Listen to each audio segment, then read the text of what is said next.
The Grand Galactic Academy was louder than usual that day. Hundreds of species filled the giant circular chamber. Tall beings with silver skin stood beside small floating creatures made of light. Massive armored warriors sat behind thin, quiet scholars. It was a place where the smartest minds in the galaxy met to decide what was true and what was myth. At the center of the chamber, a bright holographic screen slowly rotated. One word burned across it in red letters. Deathworld. Professor Zyron, a long-limbed scholar from a peaceful ocean planet, raised one hand for silence. His large black eyes scanned the audience calmly. Today, he said in a smooth voice, we end a foolish theory. The screen changed. Dangerous planets appeared one by one, worlds with storms, predators, high gravity, and deadly climates.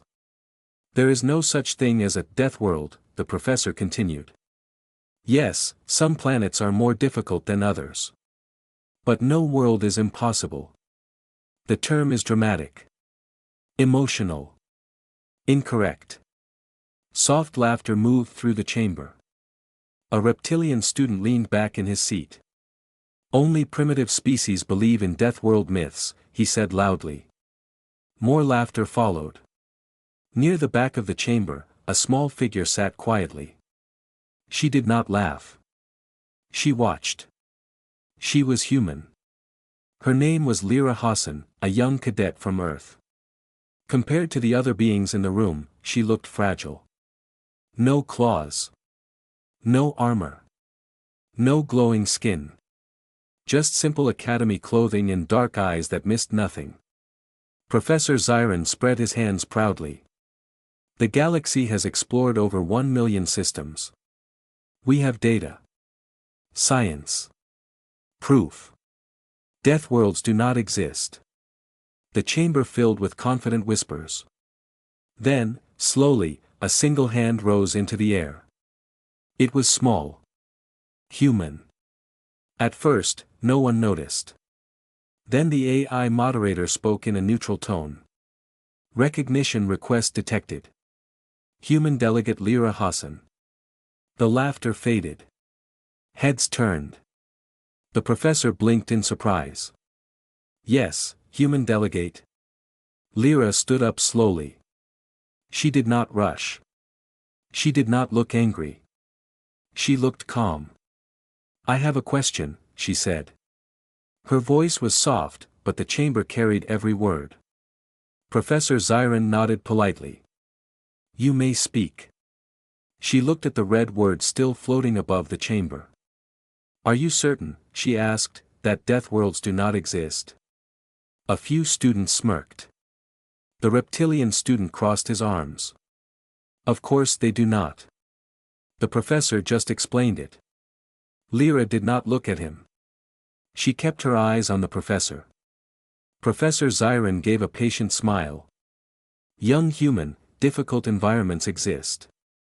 But no planet creates life that is shaped by constant danger. Evolution prefers balance. Silence followed. Lyra tilted her head slightly. On my world, she said quietly, balance is rare. A small wave of confusion moved through the chamber.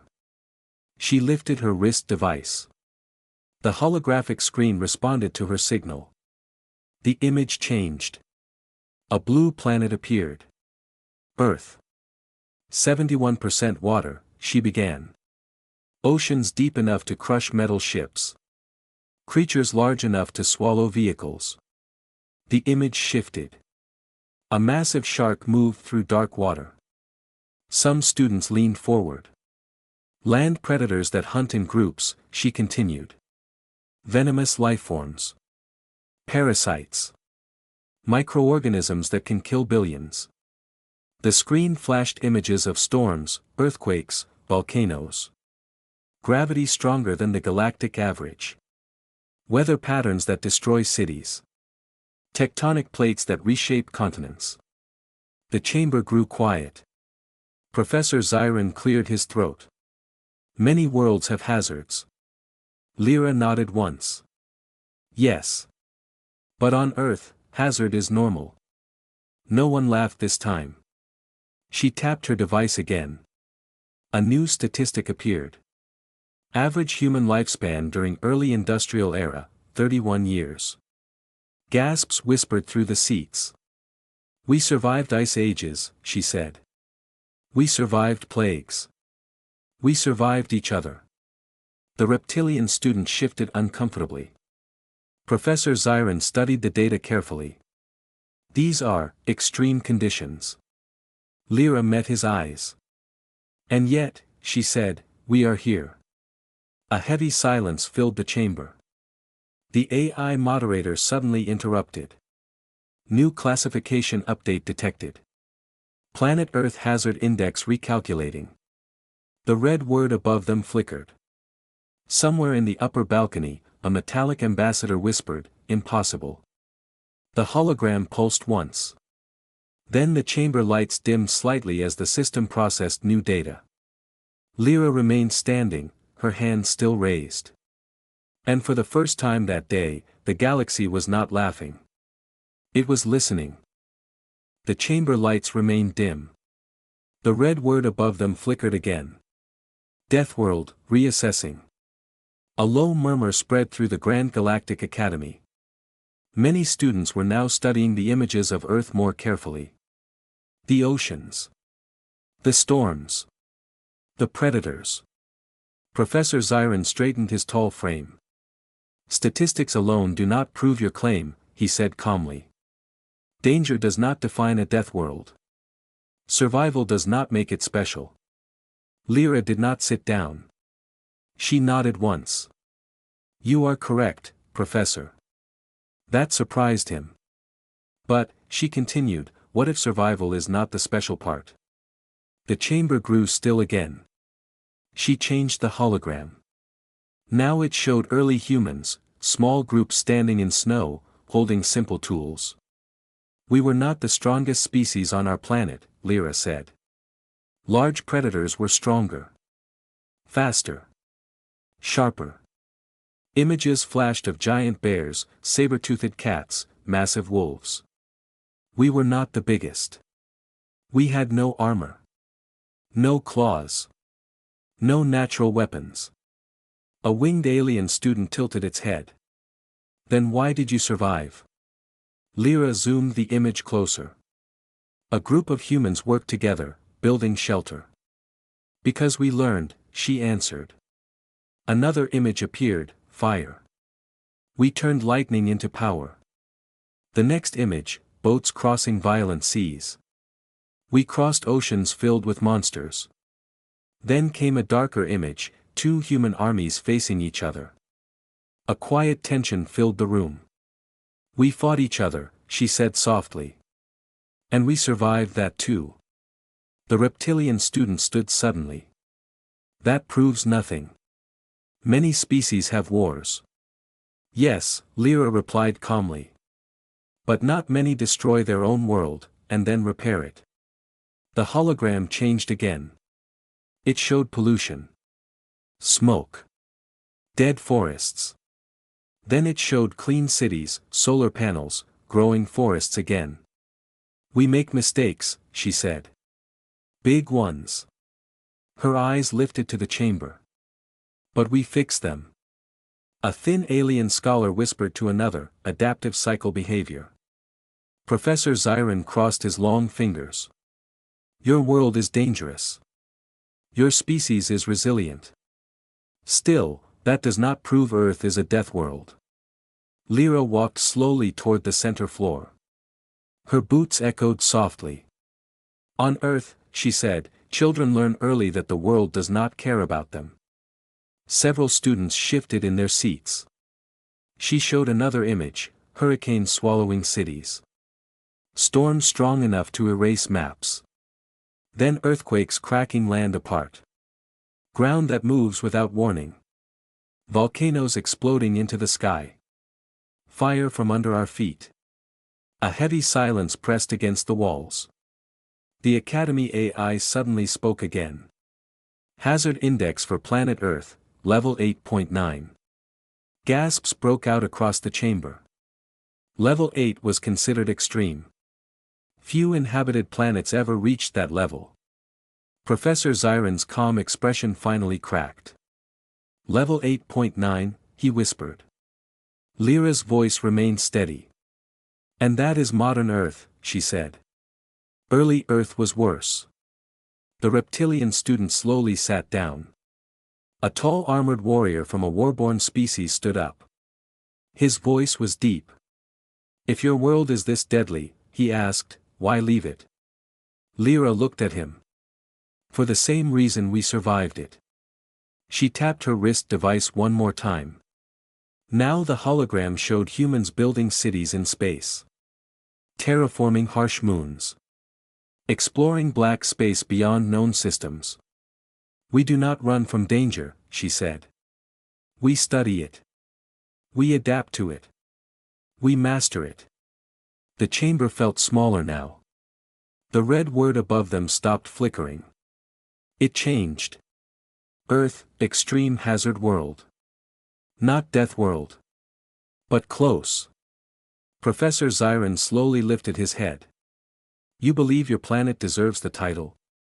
Lyra shook her head gently. I believe, she said, you misunderstand what a death world truly is. The lights dimmed further as the AI continued processing deeper planetary archives. In the upper balconies, ancient observers whispered among themselves. Something was changing. Not just the classification. The perception. Lyra looked up at the glowing words. Then she spoke one final sentence. On Earth, danger is not an exception. Her dark eyes scanned the silent chamber. It is normal. And for the first time in Academy history, no one disagreed. The word, extreme hazard world, hovered above the chamber like a warning. But Lyra was not finished.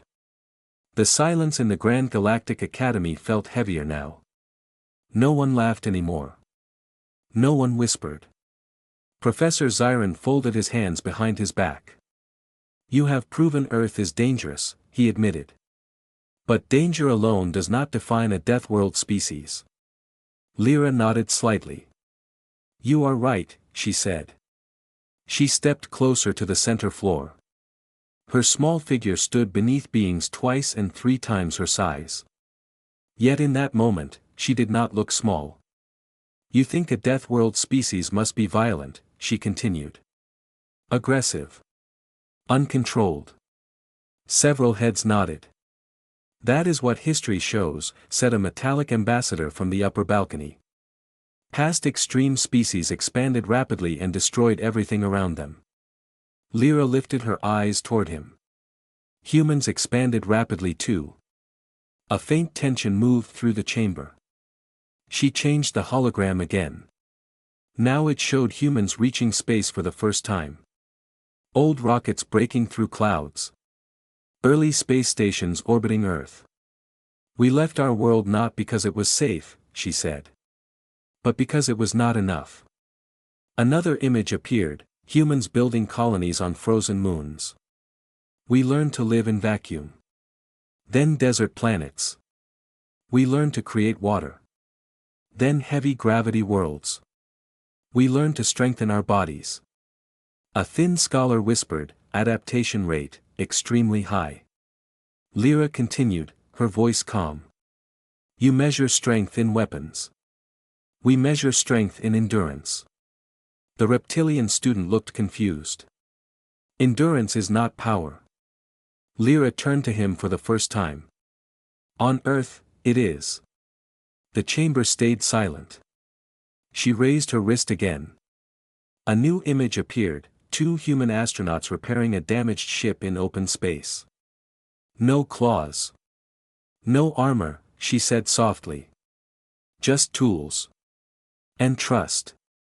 Professor Zyron observed carefully. Your species survives through cooperation. Yes, Lyra replied. And stubbornness. A few small sounds of surprise echoed. We do not quit easily, she said. Not against storms. Not against sickness. Not against fear. She paused. Not even against extinction. That word settled heavily in the air. The armored warrior from before leaned forward. You faced extinction. Many times, Lyra answered. Ice ages. Supervolcanoes. Global wars. The hologram showed brief flashes, asteroid impacts from ancient history, dark skies, broken cities. Each time, she continued, we lost millions. The chamber seemed to shrink with that number. And each time, she said quietly, we rebuilt. A low hum of thought moved across the seats. Professor Zyron's voice was slower now.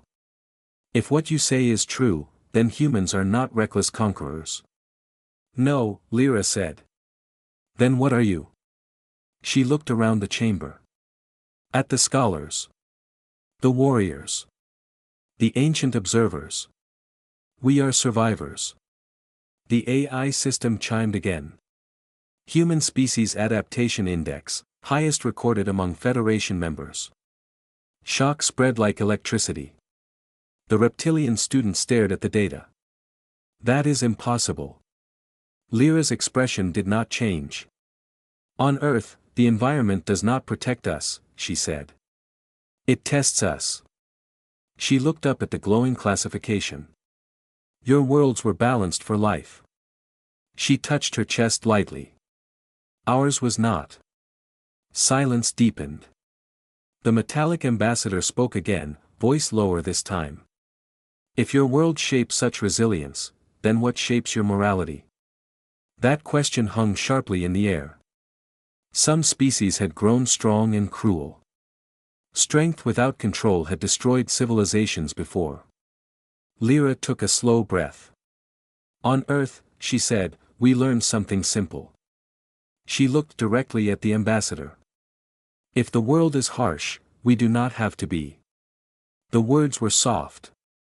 But they struck harder than any weapon. A ripple of surprise moved through the chamber. Professor Zyron stared at her as if seeing humans for the first time. You claim, he said slowly, that a species forged in constant danger chose compassion. Lyra nodded. Yes. She tapped her device once more. Now the hologram showed human ships delivering supplies to distant colonies. Rescuing damaged alien vessels. Providing medical aid during outbreaks. We protect, she said. The chamber remained still. No one laughed. No one questioned. The AI's voice echoed one more time. Reassessment complete. Human species categorized as high-risk environment origin. Cooperative expansion model. A new silence filled the academy. Not fear. Not doubt. Something else. Respect. Lyra finally lowered her hand. And somewhere in the high balconies, one ancient observer whispered quietly. This is what a true Deathworld creates. The whisper from the upper balcony did not fade. Instead, it spread. The ancient observer who had spoken slowly stood up. His body was tall and thin, covered in pale markings that showed great age. His species had been part of the Federation since its beginning. I have seen a true Deathworld species before, he said. The chamber grew colder. Even Professor Zyron stepped back respectfully. Ambassador Thale, that history is sealed. Thale's old eyes remained on Lyra. It should not be. The lights dimmed further as archived records were unlocked. A new hologram appeared above the chamber. A dark planet. Black clouds. Red lightning tearing across the sky. Planet Carthos, Thale said quietly. Level 10 hazard world. Gasps filled the academy. Level 10 was theoretical. No living species had ever confirmed one. The Carthi evolved under constant disaster, Thale continued. Their oceans boiled. Their land cracked daily. Their skies burned. The image shifted. Tall, armored beings stood on broken land. Their bodies were covered in natural plating. Their eyes glowed like fire. They were powerful, Thale said. Stronger than most species in this chamber. The armored warrior leaned forward with interest. They survived because they were ruthless, Thale continued. They conquered their world. Then they left it. The hologram changed to show Carthy warships entering Federation space. They believed the galaxy was weak. Silence pressed against every wall. They saw cooperation as weakness. Compassion as failure. A cold pause followed. And so they attacked. The hologram showed shattered stations. Destroyed fleets. Burning colonies. Many species in the chamber lowered their heads. Some ancestors in this very room had survived that war. Professor Zyron spoke softly, it took half the Federation to stop them. Thale nodded. And in the end, they destroyed themselves. The image flickered again. The Carthy homeworld burned, torn apart by their own weapons. They believed survival meant domination, Thale said. But they forgot something simple. His eyes moved back to Lyra. Survival without restraint is extinction. The chamber was silent. All eyes turned toward the human girl again. The reptilian student swallowed. Are humans, like them? It was not said with arrogance this time. It was fear. Lyra did not hesitate. No. She stepped forward into the center light. The Carthy survived by becoming harder than their world, she said. Humans survived by becoming smarter than ours. The difference hung clearly in the air. Thale studied her carefully. Your world shaped you through danger. Why did it not shape you into conquerors? Lyra thought for a moment before answering. Because we know what it feels like to be fragile. The chamber shifted slightly. We know what storms take from us. What disease takes from us. What war takes from us. Her voice did not shake. And because we know that pain, we do not wish it on others. A deep silence followed. The armored warrior slowly lowered his head in respect. Professor Zyron looked thoughtful now, not defensive. You claim your species holds back its full strength? Lyra gave a small smile. We choose where to use it. At that exact moment, the chamber alarms suddenly blared. Red lights flashed across the walls. The AI voice cut sharply through the air. Unidentified fleet detected at Academy perimeter. Shock exploded through the room. A massive holographic window opened, revealing space outside. Dozens of unknown warships hovered near the Academy station. Their design was aggressive, sharp angles, heavy cannons, black hulls. They are not Federation, someone whispered. They are armed, said another. A transmission forced its way onto the main screen. A harsh alien voice echoed. Federation leaders. You will surrender this station immediately. Panic spread quickly. The Academy was not a military base. Its defenses were limited. Professor Zyron's voice tightened. Identify yourselves. We are the Vrax Dominion, the voice replied. And we have no interest in your negotiations. Weapons on the enemy fleet began charging. The chamber trembled slightly. Some students stood in fear. Others prepared emergency evacuation codes. Then, all eyes turned slowly toward Lyra. She had not moved. The red emergency lights reflected in her dark eyes. Professor Zyron swallowed. Human delegate. His voice was no longer confident. Can Earth assist? The room held its breath. Lyra calmly raised her wrist device again. And this time, she did not look small at all. The red emergency lights continued to flash. Outside the Academy station, the Vrax Dominion fleet moved into attack formation. Their ships were sharp and dark, like blades floating in space. Energy cannons began to glow along their sides. Inside the chamber, fear spread quickly. This is a diplomatic zone. Professor Zyron protested toward the main screen. The Vrax commander laughed harshly. Then you chose a poor location for weakness. Several students activated personal shields. Others tried to contact nearby Federation fleets. Nearest defense force is 12 minutes away, the AI reported. 12 minutes was too long. The first Vrax weapon fired. A blast of red energy struck the Academy's outer shield. The station trembled. Cracks of light spread across the protective barrier. Gasps filled the chamber. Professor Zyron turned toward Lyra. "Human delegate," he said, his voice tight, "does Earth respond to threats against its allies?" Lyra's face remained calm. "Yes," she answered.